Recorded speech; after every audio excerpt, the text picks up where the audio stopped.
السلام علیکم پیارے دوستو، امید کرتا ہوں کہ آپ بفضل خدا خوش ہوں گے۔ دوستو، 17 جنوری کا دن تھا۔ دن کے 2 بجے تھے۔ عجیب سی حالت تھی، کچھ سمجھ ہی نہیں آ رہا تھا۔ سارا دن ایسے ہی ادھر ادھر بھٹکتا رہا اور رات ہو گئی۔ بستر پر تھک ہار کر لیٹا اور سوچوں میں گم اپنا ماضی یاد کرتا رہا کہ زندگی میں کیا کھویا کیا پایا، کہ اچانک سوچتے سوچتے آنکھ لگ گئی۔ 2 گھنٹے ہی سو پایا تھا میں کہ دل کیا میرا کہ تہجد پڑھی جائے۔ میں نے اٹھنے کی کوشش کی، لیکن میں نے جیسے ہی اٹھنا چاہا تو اٹھ نہ پایا۔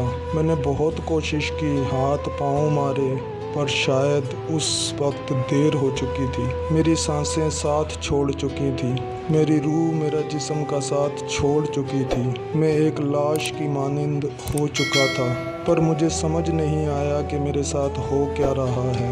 بس اب چپ چاپ اپنے ساتھ ہوتے ہوئے اس موت کے تماشے کو دیکھ رہا تھا، اور پتہ نہیں میں زندہ تھا یا مردہ۔ تہجد تو پڑھ نہ پایا، لیکن پھر فجر کا ٹائم ہو گیا اور اذان ہونے لگی۔ لیکن اب روح پرواز کر چکی تھی، اور یہ خواہش اب حسرت بن کر رہ گئی، اور حسرت زندہ لوگوں کی پوری ہوتی ہے، مردہ انسان کی کیسی حسرت۔ اب انتظار تھا مجھے کہ اب میری آخری رسومات کب ہوں گی۔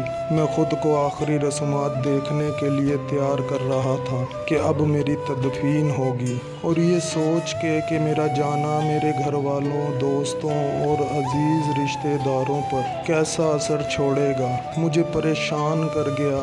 لیکن اب مجھے بس تماشا دیکھنا تھا اپنی موت کا، اور زندہ ہونے کی خواہش ابھی بھی کہیں باقی تھی۔ میں نے بولنا چاہا، مگر افسوس بولنے کی طاقت بھی مجھ سے چھین لی گئی تھی۔ تبھی اپنی بے بسی پر میں نے چاہا کہ میں پھوٹ پھوٹ روؤں، مگر یہ کیا، رو تو زندہ لوگ رہے تھے، وہی میرے ارد گرد کھڑے، میری بیوی بچے، ماں باپ بہن بھائی اور عزیز و اقارب، اور شاید میرے مرنے کی خبر سب کو مل چکی تھی۔ ان کو دیکھ کر میرا دل چاہا کہ اٹھوں اور ان کو بتاؤں کہ ان کا رونا مجھے تکلیف دے رہا ہے۔ میں ان کو روتا دیکھ کر صرف تکلیف محسوس کر سکتا تھا، پر افسوس بول نہ سکا۔ رفتہ رفتہ میرے ارد گرد بہت سے لوگ جمع ہو گئے، ان سب کی آنکھیں اشک بار تھیں، اور عجیب بات تھی، جیتے جی کبھی حال نہ پوچھنے والے آج میرے مرنے پر تعریفوں کے پل باندھ رہے تھے۔ کچھ دیر میں چپ چاپ سب سنتا رہا۔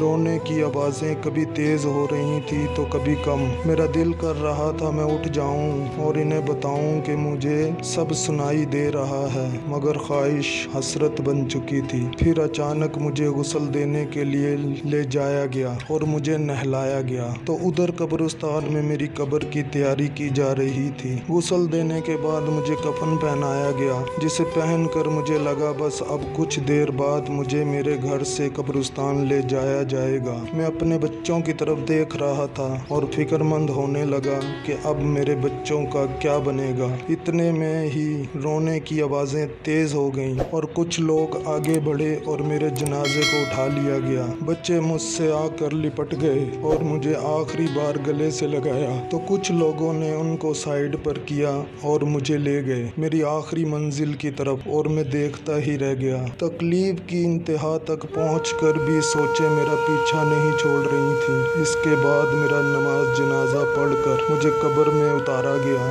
اس وقت میں نے آخری بار سب کو دیکھا، اور اس دنیا کو بھی دیکھا جس کی خاطر میں نے اپنے شب و روز تباہ کیے، جس کی خاطر کبھی اپنی آخرت کے بارے تک نہ سوچا، اور آج وہی لوگ مجھے اپنے ہاتھوں سے سپرد خاک کر رہے تھے۔ میں بہت چلایا کہ مجھے چھوڑ کے نہ جاؤ، میری آواز کسی کو سنائی نہ دی۔ لوگوں نے مجھ پر مٹی ڈالی اور فاتحہ پڑھی، اور مجھے کبھی نہ بلانے کا کہنے والے آج اپنے ہاتھوں سے مجھے دفنانے لگے۔ کاش میں بول پاتا اور کہتا کہ مجھے تنہا نہ چھوڑ کے جاؤ۔ آہستہ آہستہ مٹی کا ڈھیر مکمل ہو گیا، اور دنیا میں جو لوگ تنہا چھوڑ دیتے ہیں وہ مرنے کے بعد کیا ساتھ دیتے۔ میں نے بے بسی سے ارد گرد دیکھا، چاروں جانب اندھیرا تھا۔ خوف سے میری آنکھوں سے آنسو بہنے لگے، اور میری زندگی کا انجام ہوا، اور میں ساری زندگی دنیا میں رہ کر گمراہ پھرتا رہا۔ کاش کہ میں اپنے اللہ کے بتائے راستے پر چلتا تو آج میرا یہ حال نہ نہ ہوتا۔ تو دوستو